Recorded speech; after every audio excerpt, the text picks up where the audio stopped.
Dek,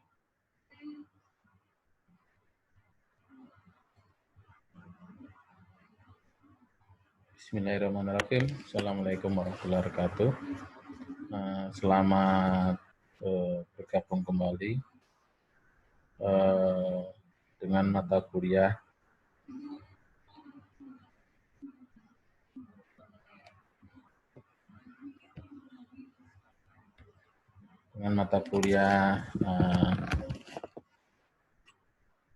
belum sisiran ya.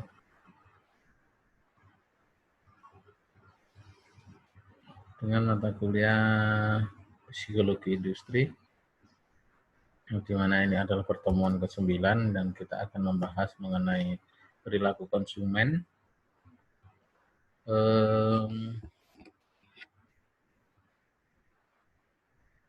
Hari ini kita lanjutkan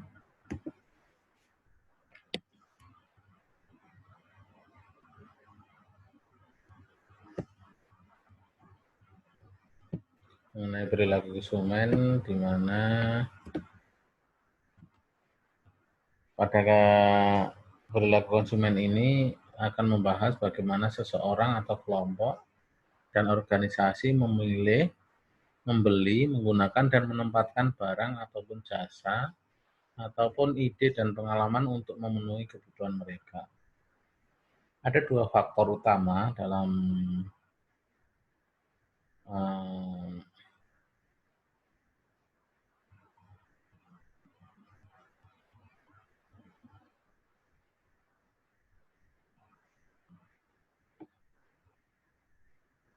saya share dulu. Sorry.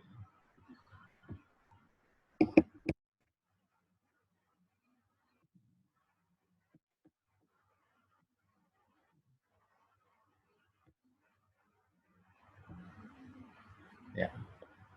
Ada dua faktor utama yang mempengaruhi perilaku konsumen, yaitu faktor internal dan faktor eksternal.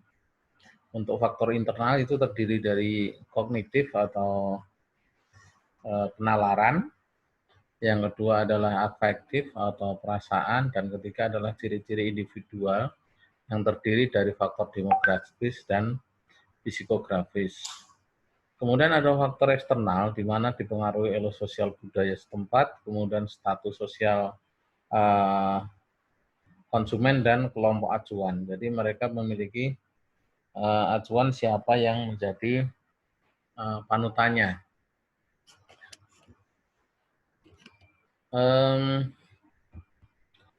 Untuk faktor internal berupa kognitif, itu berupa perhatian, persepsi, dan memori. Jadi daya ingat atau penalaran. Dari sini akan menjelaskan perubahan dari attention ke interest atau dari perhatian, sesuatu yang diperhatikan, kemudian muncul ketertarikan. Jika seseorang memiliki memori atau ingatan mengenai suatu benda, maka secara otomatis akan terjadi perhatian yang selektif, yang dipilih-pilih. Misalnya, bagi seseorang yang tidak merokok itu mungkin nggak akan terlalu care terhadap, tidak terlalu perhatian terhadap iklan rokok. Tapi sebaliknya, bagi seorang yang suka merokok itu akan jeli melihat iklan rokok mana yang dia pilih, yang mana yang menarik. Misalnya orang yang kurus atau sebaliknya orang gemuk itu akan sangat tertarik dengan obat pengurus badan. Itu terjadi seperti saya, itu kadang ada iklan yang karena saya mungkin lebih berbobot gitu, ada iklan pelangsing tubuh, itu biasanya saya beli sampai action, saya sebetulnya nanti ada data action itu sampai beli 2 juta lebih. Nah,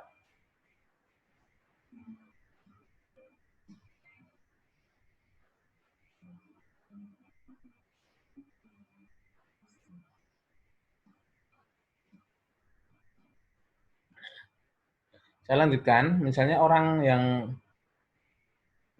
memiliki kekayaan tertentu akan memilih atau memperhatikan barang-barang yang branded. yang berkualitas. Itu tentunya berbeda dengan orang yang memiliki penghasilan pas-pasan. Gitu. Mereka nggak begitu tertarik dengan barang-barang yang mewah. Kemudian ada afektif, yaitu perasaan atau motivasi dan perasaan yang menyertainya. Ketika seseorang memakai sesuatu produk tertentu, maka dia akan merasa bangga, merasa senang, dan merasa harga dirinya naik.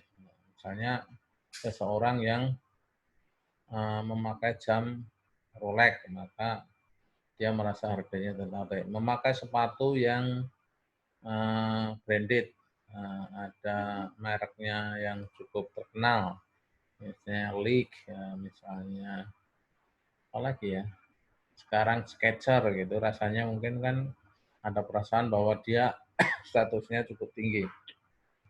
Orang yang memakai handphone tertentu, yang mungkin misalnya dianggap misalnya memakai handphone Apple, iPhone, nah, itu tentunya ada perasaan bahwa lebih tinggi posisinya. Kemudian ada ciri-ciri lain, yaitu ciri diri. Yang pertama adalah demografis atau kependudukan. Itu tergantung pada usia, kemudian gender atau jenis kelamin, dan lokasi. Ada contoh stereotip demografis, misalnya remaja itu paling gampang dipengaruhi iklan dan mungkin keinginan romantis. Kemudian pria itu dalam hal pembelian ini lebih cepat mengambil keputusan, tidak terlalu pilih-pilih. Kalau ada uang kembalian juga nggak dihitung. Itu juga kenapa orang yang membeli celana dalam kalau laki-laki itu selalu dalam packing isinya 3. Berbeda dengan perempuan yang satuan atau curah. Itu karena perempuan suka milih-milih. Milih-milih mungkin yang warnanya jambon, hijau, kemudian juga mungkin ada rendanya, kupu, capung. Kemudian faktor psikografis itu adalah gaya hidup. Psikografis yaitu bagaimana dia terpengaruh oleh suatu merek, harga, dan bentuk. Mungkin antara mobil Innova sama Fortuner itu sebetulnya mesinnya sama, tapi dari sisi bentuk tongkrongan Fortuner jauh lebih gagah, maka dianggap memiliki gaya hidup yang lebih tinggi. Nah, ada 9 gaya hidup yang merupakan hasil kajian dari Stanford Research Institute. Yang pertama ada kelompok The Integrated, yaitu orang yang dewasa, toleran, dewasa secara sikap, kemudian toleran, teraktualisasi diri, dan perspektifnya memiliki perspektif yang global. Perspektif yang global adalah orang yang tidak tersekat-sekat oleh perbedaan. Kemudian kelompok kedua adalah achiever, yaitu terdiri dari para pimpinan perusahaan, yang istilahnya orang-orang sukses yang sudah mencapai level tertentu atau achievement tertentu, yaitu para pimpinan perusahaan profesional yang memiliki status yang efisien, terkenal, makmur, peluang-peluang bisa ditangkap, dan selalu berpendapat orang harus jujur dan siap berubah terhadap pertumbuhan industri. Kemudian yang ketiga adalah emulator, yaitu orang yang ambisius, cenderung berlomba-lomba dan kompetitif, pengen mencapai sesuatu, tetapi kadang gagal, tapi tetap memiliki ambisi, dan dia kadang kan pesimis terhadap kejujuran orang lain. Yang berikutnya adalah belongers atau memiliki perasaan memiliki, yaitu termasuk orangnya yang tradisional atau konvensional, konservatif, memiliki sifat nostalgia dan tidak ingin menonjol, atau istilahnya itu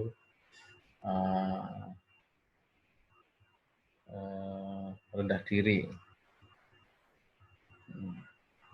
Kemudian ada kelompok social conscious, yaitu tanggung jawab orang yang memiliki tanggung jawab sosial tinggi, dermawan, peduli lingkungan, orientasinya konsumen dan perhatian, sederhana dan melindungi. Kemudian ada kelompok yang keenam adalah experiential, yaitu ingin mempunyai pengalaman, selalu mencoba sesuatu yang baru, memiliki aktivitas bervariasi, selalu bergerak, suka bereksperimen. Gaya hidup yang ke-7 adalah MMI, yaitu sikap masa bodoh, CP, yaitu bergairah, kemudian dramatis, impulsif atau bergejolak, nah, juga memiliki sifat individualistis. Ini banyak yang terjadi para generasi milenial lah gitu, bisa menjadi inovator tapi kadang sulit diterima kelompok lain ya. Misalnya karena generasi milenial itu dia berada pada zona cracking, yaitu selalu mencoba, selalu berkreasi yang mungkin sebetulnya orang-orang tua nggak bisa terima, tapi faktanya bisa diterima. Kemudian sustainer atau berkelanjutan, yaitu orang yang ingin maju, sedang berjuang, belum mencapai tingkatan yang diinginkan secara ekonomi. Nah, jadi secara ekonomi belum mapan, tapi terus berjuang dan ingin maju. Nah, yang terakhir adalah kelompok survivor atau pejuang, yaitu kelompok kurang mampu, tidak terbawa arus tren, jadi gitu-gitu aja, dan terbebani dengan kebutuhan hidup. Jadi pola pikirnya bagaimana untuk mencukupi kebutuhan hidupnya hanya untuk sekedar bertahan hidup. Itu adalah 9 kelompok dari gaya hidup yang ditemukan oleh Stanford Institute. Nah, kemudian untuk faktor eksternal itu faktor sosial budaya yang merupakan kebiasaan atau penerimaan masyarakat setempat, kemudian status sosial, ya, jadi upaya melihat orang lain melihat kita seperti apa, dan kelompok acuan. Ya. Kelompok acuan itu tentunya orang-orang generasi milenial itu akan melihat siapa yang dianggap berhasil, siapa yang menjadi panutannya, misalnya Atta Halilintar, atau mungkin orang suka film Korea, itu menjadi kelompok-kelompok acuan. Jadi kalau orang suka film Korea itu apa-apa yang dihasilkan dari produk Korea ya akan kalau bisa dibeli, kalau bisa dimiliki. Ya.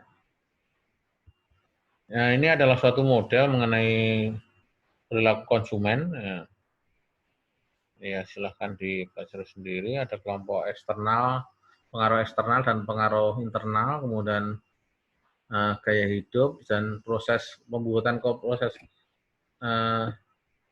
pengambilan keputusan, yaitu dari situasi, kemudian pengenalan masalah, kemudian pencarian informasi, kemudian adanya alternatif pilihan, kemudian milih outlet dan pembelian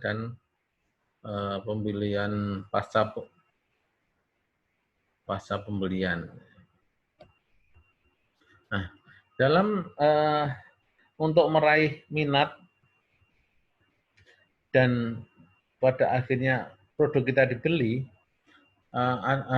iklan atau promosi itu harus efektif, di mana harus ada tahap-tahap yang bisa dicapai yang biasa disebut dengan AIDAS, yaitu attention, interest, desire, action, dan satisfaction. Apa itu attention? Ya, attention adalah pemberian perhatian pada suatu hal, iklan. Ya. Itu mestinya iklan itu harus menarik. Gimana supaya menarik? Yang pertama harus memiliki pembeda atau ciri berbeda yang misalnya harus lucu, menyolok, aneh, indah, gitu. Jadi dari hal-hal itu akan menggugah untuk melihat. Yang kedua adalah up to date, kekinian. Nah, saat ini kalau kita bicara kekinian tentunya akan menyangkut dengan wabah COVID. Jadi sesuatu yang dihubungkan dengan wabah itu saat ini akan menarik apapun. Ya, misalnya kan misalnya sesuatu jualan yang hubungannya dengan itu, misalnya masker dan sanitizer, itu tentunya akan menarik. Nah, karena dibutuhkan juga. Kemudian interest atau perhatian. Mohon maaf, ketertarikan. Nah, tadi kalau attention itu adalah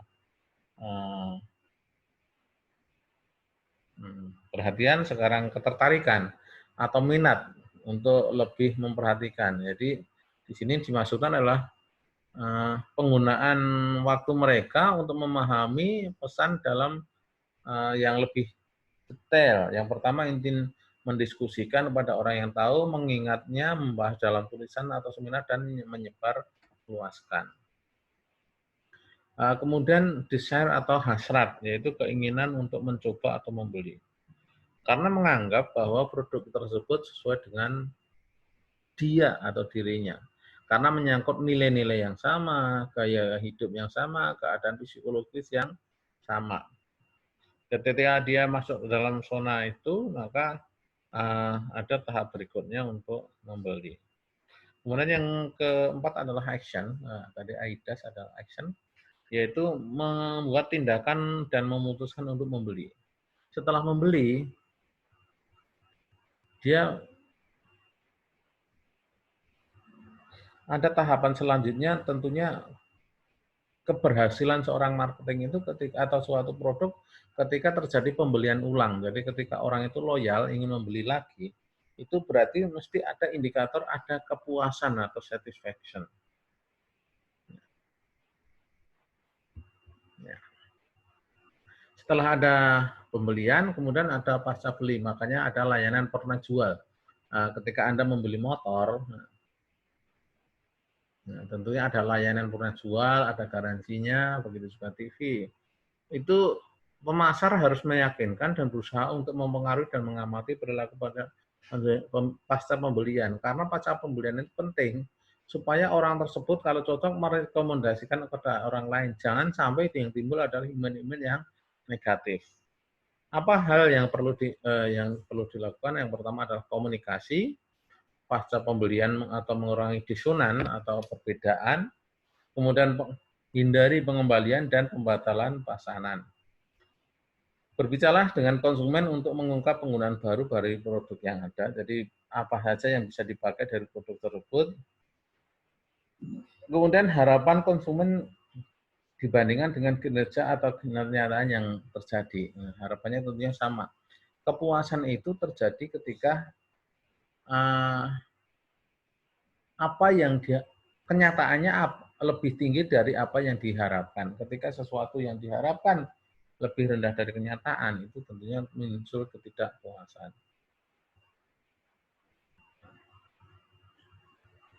Kemudian yang terakhir adalah kepuasan pasca pembelian mempengaruhi perilaku di masa depan, karena seseorang yang puas akan membeli lagi, merekomendasikan kepada orang lain, dan dari situlah terbuka pasar-pasar baru. Demikian untuk mata kuliah pertemuan ke-9 mengenai perilaku konsumen. Untuk besok, hanya saya sampaikan slide dan presentasi ini, tanya jawab menunggu karena besok saya akan menguji 3 mahasiswa dari agribisnis, jadi saya dosen Fakultas Ekonomi dan Bisnis yang diminta untuk menguji dari jurusan lain, dari jurusan Saintek Agribisnis. Terima kasih. Wassalamualaikum warahmatullahi wabarakatuh.